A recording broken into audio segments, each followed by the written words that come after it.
estoy llamando a casa, llamando a mi mujer, para ver si está haciendo lo que tenía que hacer, pero estoy escuchando ruidito en la línea, por eso estoy seguro que esta compañía se acompaña. I was perfectly petrified. This family was big and loud and stayed up late.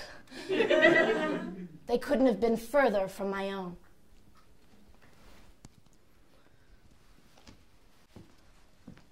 The canvas I grew up in was hopelessly surreal. While other kids lived in the painfully normal, suburban, waspy, white-bread world of Norman Rockwell, I was melting away in a Salvador Dali. When I was in first grade, my parents even dressed me as Salvador Dali for Halloween. Why couldn't I just run a plastic store-bought Tweety Bird suit? I yearned to be normal. I'd have been perfectly happy as a latchkey kid. And yet, my mother was a pianist who stayed home and made me 3 gourmet meals a day. Honey, if you're hungry, there's cocoa van in the fridge.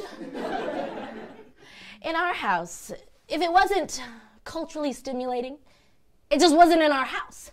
We watched exclusively Sunday Morning with Charles Kuralt and Cosmos with Carl Sagan. While other kids were out rebelling by drinking and smoking, I was sneaking sitcoms. In lieu of bedtime stories, because we all know how base they can be, she used to read to me out of the dictionary. Aardvark. Noun. A burrowing mammal of southern Africa, having a stocky, hairy body and a tubular snout. Raising me to be articulate was not enough. I was to be multilingual as well. For a while, she banned English from the dinner table, insisting I learn Spanish, as she and my dad had during their Peace Corps days in Colombia.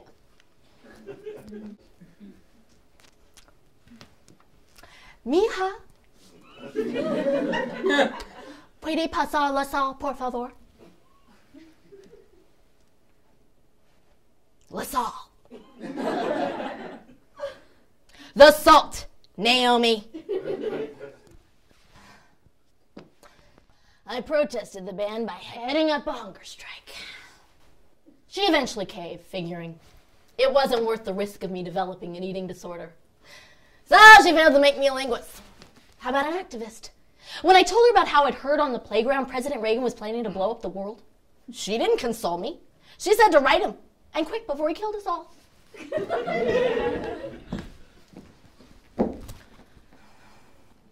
Dear President Reagan, I learned you collect taxes to blow up the world.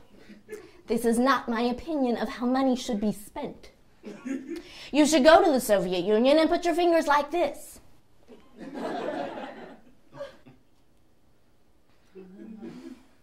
I know this is not a good picture, but I cannot draw hands. Please write back and use your fingers. He used his fingers all right. And though I was still 9 years away from being able to vote, my mom declared victory. She'd successfully raised me to be socially aware. My dad wasn't any less quirky, a true Renaissance man of our time. He's a nationally ranked tennis player, hockey goalie, criterium cyclist, motorcyclist, architect, professor, potter, jeweler, basket maker, wine connoisseur, gourmet chef, and classical music aficionado. He used to win his tickets to the symphony every week by playing Name That Composer over the airwaves with the classical music DJs. Yes, that was Gustav Mahler's Das Lied vom Tode.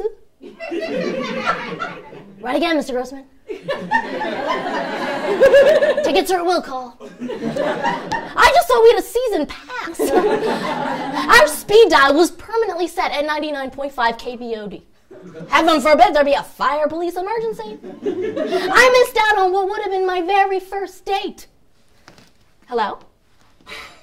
Jane Miller, cute to the max, wants to take me out. Wayne's World? I'd love to. Let me check.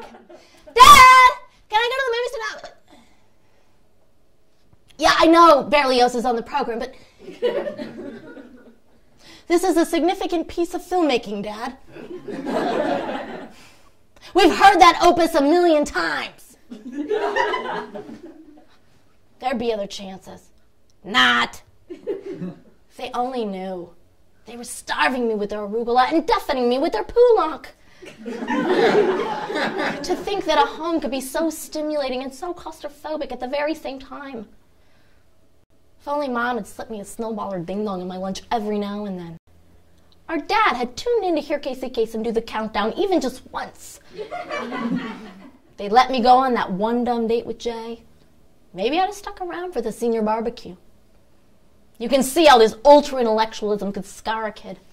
Blame it on heredity, blame it on environment. By my junior year of high school, I'd achieved my way into every extracurricular activity possible. National Honor Society, Student Council, Scout Play, Marching Band, Cheerleading, Peer Counseling, Spanish Club, Ballet, Piano, Private Voice, and on-camera acting. You can see why my clock was melting. Being a normal teenager just didn't fit in my schedule. By the end of junior year, I couldn't take it anymore. My personal need to excel at everything had spiraled out of control. It's as if I thought the name Naomi Grossman meant something, and I had to live up to its implied responsibilities. I couldn't stand the person I'd become, and yet I couldn't let myself be anything but. Ironic. In order to be normal, I'd move all the way to Argentina, where normal was the last thing I'd be. During those first few moments there with my host family, that little seed of anonymity planted in the car ride home sprouted and bloomed into a beautiful revelation. No one knew me here. No one knew what a big fucking dork I was. I said fucking. It feels fabulous. Here I could start fresh, clean slate, create a whole new identity. I could be that quiet, weird girl who wears black capes to school and is obsessed with death. No. I could be popular. Too much of a stretch. But you see where I'm going with this. Here in Argentina, I could escape that uptight, overachieving geek I'd become. I could uncover my crazy alter ego. Carmen Mercedes!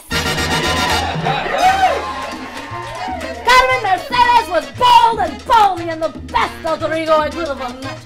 She was like kind of girl with everything on a plate. And great. She gained 10 kilos over the year, but that definitely didn't stop her from wearing hot pants to a disco. She spoke Spanish correct. Once at a restaurant, she ordered, dame por favor una polla. Rotisserie penis. But because it was Carmen Mercedes speaking, not me, instead of learning from my mistake, I made a habit of ordering it each time I ate out. Once I even said I was embarazada, assuming it must be the word for embarrassed. Only after Perla took me to see her cousin, the obstetrician, did I realize I'd announced I was pregnant. Embarazada, embarrassed. I was surely made a mistake when they were writing the language. Besides, my vagina was constantly causing confusion. Anytime I had so much as a headache, my two gyno host folks insisted I take my pants off. I lay flat on my back, while Perla and Pedro felt up my ovaries. Does it hurt here? What about here? Why didn't they understand? I had a headache. It hurt here. Even with my legs spread in stirrups. Being Carmen Mercedes was infinitely more entertaining than being Naomi. And unlike Naomi, Carmen Mercedes was a name everyone in Argentina could pronounce. Thanks to Carmen, I became bilingual. I traveled to the southernmost city in the world. I survived a live Latin American soccer match. I gave my first blowjob. But the real hard part came without me even realizing it.